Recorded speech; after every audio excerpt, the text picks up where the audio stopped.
আসসালামু আলাইকুম। সবার আগে বাছাই করা 10টি আন্তর্জাতিক খবর জানিয়ে দেব। প্রথমেই থাকছে শিরোনাম। তবে তার আগে অনুরোধ থাকবে ভিডিওটিতে একটি লাইক দিবেন।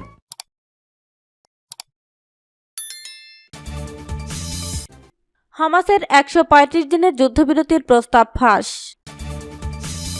পাকিস্তানে ফল ঘোষণা শুরু, এগিয়ে ইমরানের দলের সমর্থিত স্বতন্ত্ররা। এদিকে মিয়ানমারের 2 বিদ্রোহী যোদ্ধাকে জীবন্ত পুড়িয়ে হত্যা। রাফাই অভিযানে প্রস্তুত থাকতে ইসরায়েলি সেনাদের নির্দেশ। মসজিদ মাদ্রাসা গুড়িয়ে দেওয়ার পর ভারতে ব্যাপক সহিংসতা, নিহত 4। এবং সর্বশেষ জানিয়ে দেব, সেনাপ্রধানকে বরখাস্ত করলেন জেলেনস্কি। শুনছিলেন সংবাদ শিরোনাম, এখন বিস্তারিত। হামাসের ১৩৫ দিনের যুদ্ধবিরতির প্রস্তাব ফাঁস।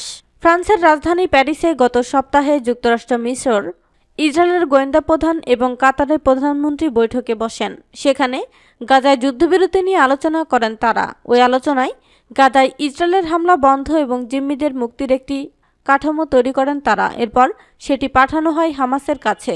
সেই কাঠামো পর্যালোচনা করে মঙ্গলবার একটি পাল্টা প্রস্তাব দিয়েছে হামাস। যদিও এই প্রস্তাবটি গোপন রাখার কথা ছিল, কিন্তু এটি ফাঁস হয়ে গেছে।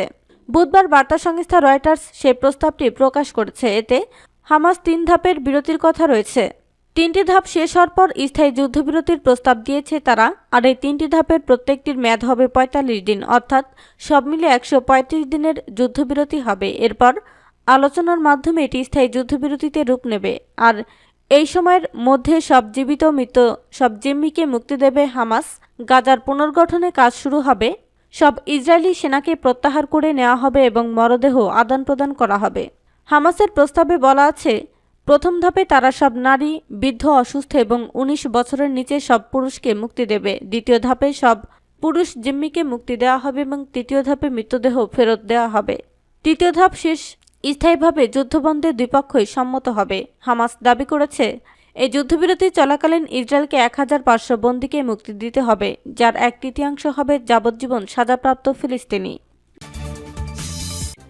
পাকিস্তানের ফল ঘোষণা শুরু, এগিয়ে ইমরানের দলের সমর্থিত স্বতন্ত্ররা।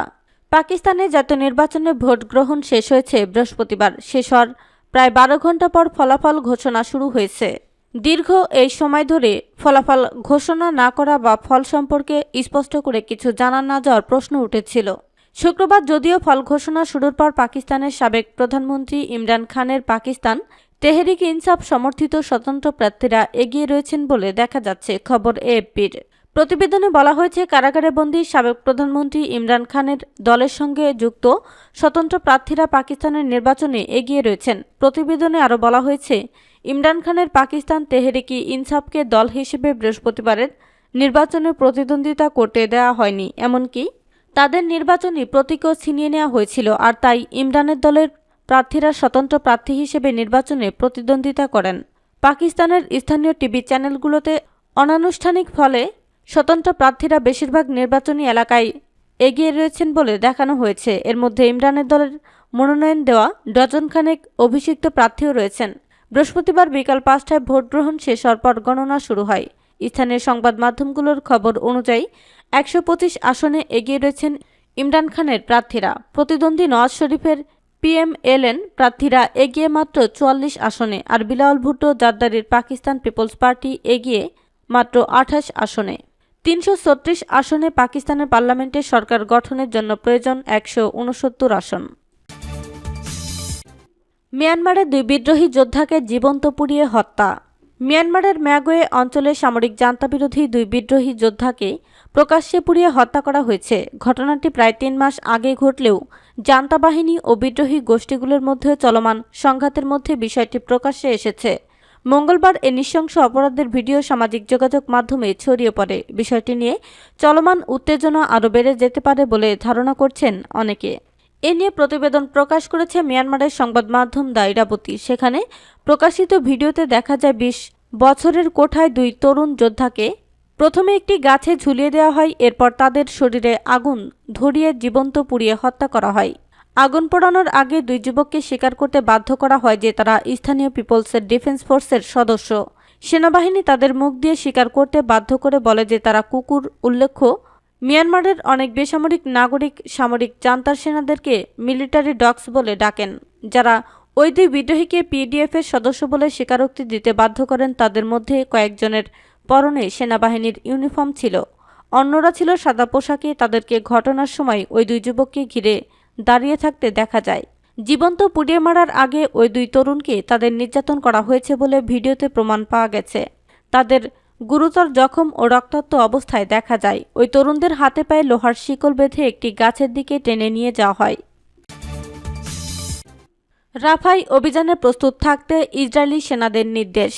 ফিলিস্তিনের গাজায় একেবারে দক্ষিণের রাফা এলাকায় প্রবেশের জন্য প্রস্তুত থাকতে ইসরায়েলি সেনাদের নির্দেশ দিয়েছেন দেশটির প্রধানমন্ত্রী বেনিয়ামিন নেতানিয়াহু। এর আগে হামাসের 3 ধাপের যুদ্ধবিরতির প্রস্তাব প্রত্যাখ্যান করেন তিনি। দীর্ঘ 5 মাস ধরে চলা ইসরায়েলি হামলার মুখে বর্তমানে রাফায় আশ্রয় নিয়েছেন উপত্যকাটির বেশিরভাগ বাসিন্দা।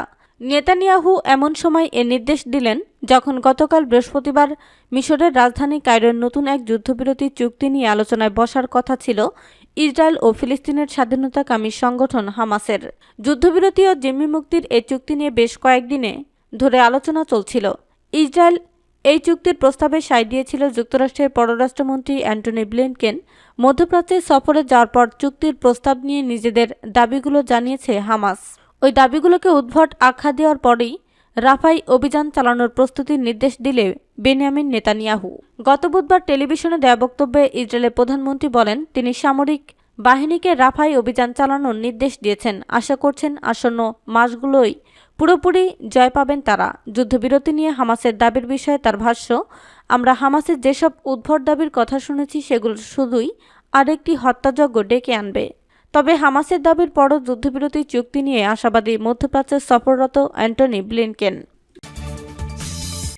মসজিদ মাদ্রাসা গুড়িয়ে দেওয়ার পর ভারতে ব্যাপক সহিংসতা, নিহত 4। ভারতের উত্তরাখণ্ড প্রদেশে একটি মসজিদ ও মাদ্রাসা গুড়িয়ে দেওয়ার পর ব্যাপক সহিংসতা ছড়িয়ে পড়েছে। এতে 4 জন নিহত হয়েছেন, আহত হয়েছেন আরও 250 জন। এদিকে সহিংসতার জেরে সেখানে কারফিউ জারি করা হয়েছে। এছাড়া স্কুল বন্ধ করার পাশাপাশি ইন্টারনেট পরিষেবাও সম্পূর্ণভাবে বন্ধ করে দেওয়া হয়েছে। শুক্রবার এক প্রতিবেদনে এই তথ্য জানিয়েছে ভারতীয় সংবাদ মাধ্যম এনডিটিভি।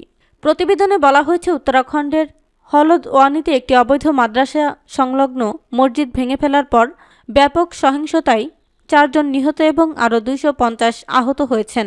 বৃহস্পতিবার ঘটা এই ঘটনায় শহরটিতে কারফিউ জারি করা হয়েছে। এছাড়া দাঙ্গাকারীদের দেখা মাত্র গুলি করার আদেশ জারি করা হয়েছে এবং ইন্টারনেট পরিষেবা সম্পূর্ণভাবে বন্ধ রয়েছে। এছাড়া সহিংসতার কারণে সেখানকার স্কুলগুলো বন্ধ রয়েছে। এনডিটিভি বলেছে, আদালতের আদেশের পরে বিপুল সংখ্যক পুলিশ সহ সরকারি কর্মকর্তাদের একটি দল বৃহস্পতিবার উত্তরাখণ্ডের হলদওয়ানিতে একটি মাদ্রাসা এবং সংলগ্ন মসজিদ ভেঙে ফেলার কাজ শুরু করলে সহিংসতা ছড়িয়ে পড়ে। স্থানীয় কর্তৃপক্ষ ওই মাদ্রাসা মসজিদকে অবৈধ বলে গণ্য করার পর সেটি ভেঙে ফেলা হয়। সেনাপ্রধানকে বরখাস্ত করলেন জেলেনস্কি।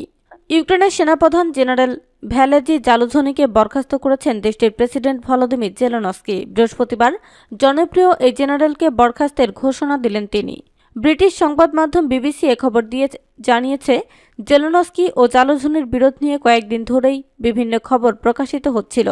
এর আগে খবর বেরিয়েছিল জালুঝনিকে দায়িত্ব ছাড়তে বলছিলেন ইউক্রেনীয় প্রেসিডেন্ট, কিন্তু তিনি তা প্রত্যাখ্যান করেন। ইউক্রেনে জেনারেল জালুঝনি বেশ জনপ্রিয়। ডিসেম্বরে প্রকাশিত একটি জরিপে দেখা গেছে ৮৮% ইউক্রেনীয় জেনারেল জালুঝনির উপর আস্থা রাখছেন। অন্যদিকে ৬২% বলছেন জেলেনস্কির উপর আস্থা রাখেন তারা। বিবিসি জানিয়েছে, প্রেসিডেন্সিয়াল ডিক্রির মাধ্যমে জালুঝনিকে সেনাপ্রধানের দায়িত্ব থেকে অপসারণ করা হয়েছে। ২০২২ সালের ফেব্রুয়ারিতে ইউক্রেনে রাশিয়ার সর্বাত্মক হামলা শুরুর পর এটি দেশটির সামরিক নেতৃত্বের সবচেয়ে বড় রদবদল। জেলেনস্কি বলেছেন, হাইকমান্ডকে নবায়ন করা প্রয়োজন এবং জেনারেল জালুঝনি এখনও টিমে থাকতে পারেন। আজ থেকে ইউক্রেনের সশস্ত্র বাহিনীর নেতৃত্বে নেবে নতুন ব্যবস্থাপনা টিম।